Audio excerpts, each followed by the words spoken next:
إلهي واسع الكرم ورب البيت والحرم إليك أتيت منكسرا منيبا أغبر القدم إلهي واسع الكرم ورب البيت والحرم.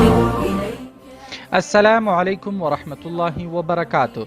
ایمان یوټیوب چینل ته ښه راغلاست. حسان زلمیم دا ستاسو تحلیل خپرونه ده.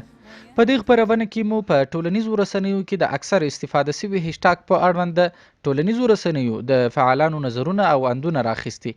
دا خپرونه چې زما حسان زلمی په تخنیکی همکارۍ جواد فاتح چمتو کړي، احمد تمیم صاحب وړاندې کوي. هیله ده د خوښۍ وړ مو وګرځي. مننه.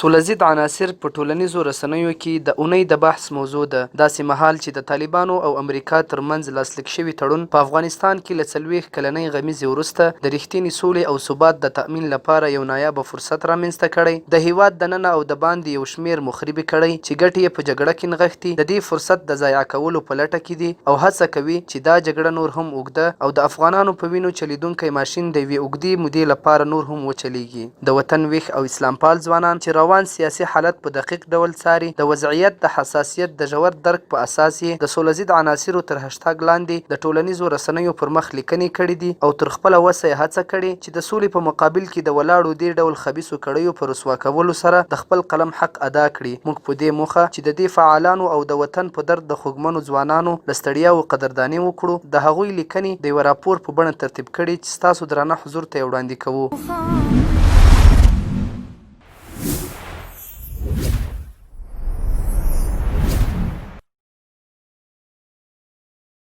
همت مهاجر سوله‌ضد عناصرو ته په اشارې لیکلي چې دا ډول څیرې د غرب په ماشین کې چلیدلې دي چې د خپل واک د بقا په موخه د سولې د تخریب هڅه کوي او په دې برخه کې له هیڅ ډول ناروا مخ نه اړوي. د ډاکټر محمود خالد په نوم یو بل فعال د سولې په مقابل کې د حکومت مخالفینو ته په اشارې لیکلي چې دوی حتی دوحې ته د خپل لیږدل شوي پلاوي توافقات هم نه تاییدوي، ځکه د خالد په خبره دوی سوله نه غواړي او موخه یې دا ده چې د افغانانو وینې لا هم وبهیږي. دوی غواړي 20 کاله نور هم افغانان د پردیو وحشتونو په میچن کې کړي او د وینو رودونه یې وبهوي. حماد افغان هم په ورته ان دی. د نوموړي په خبره د سولې مخالفت تر دې وړاندې هم د پټک سالارانو او چور چپاول د سرلارو له لوري شوی او اوس هم همدا کسان د سولې مخالفت له دې امله کوي چې د سولې په تأمین سره د عیش او عشرت ژوند او پاچاهي له منځه ځي. د ډاکټر جلال هوتک په نوم یو بل فعال د مذاکراتو په جریان کې د کابل ادارې ناغېړۍ یادې کړې او په وینا یې د سولې لپاره مسخره ټیم ټاکل، سهار په یوه مورید هوکړه کول او ماښام بیرته په شا کېدل، د مذاکراتو د میز حساسې خبرې په تحریف شوي بڼه رسنیو ته راایستل او زهرجن تبلیغات کول سولې ته د حکومتي چارواکو د نه ژمنتیا ښکاره دلیل دی. اولیاء عمري لیکلي چې غني او ورسره چاپلوسان 20 کاله نور هم د روانې جګړې دوام او د افغانستان خرڅولو ته تیار دي، خو د ده له قوله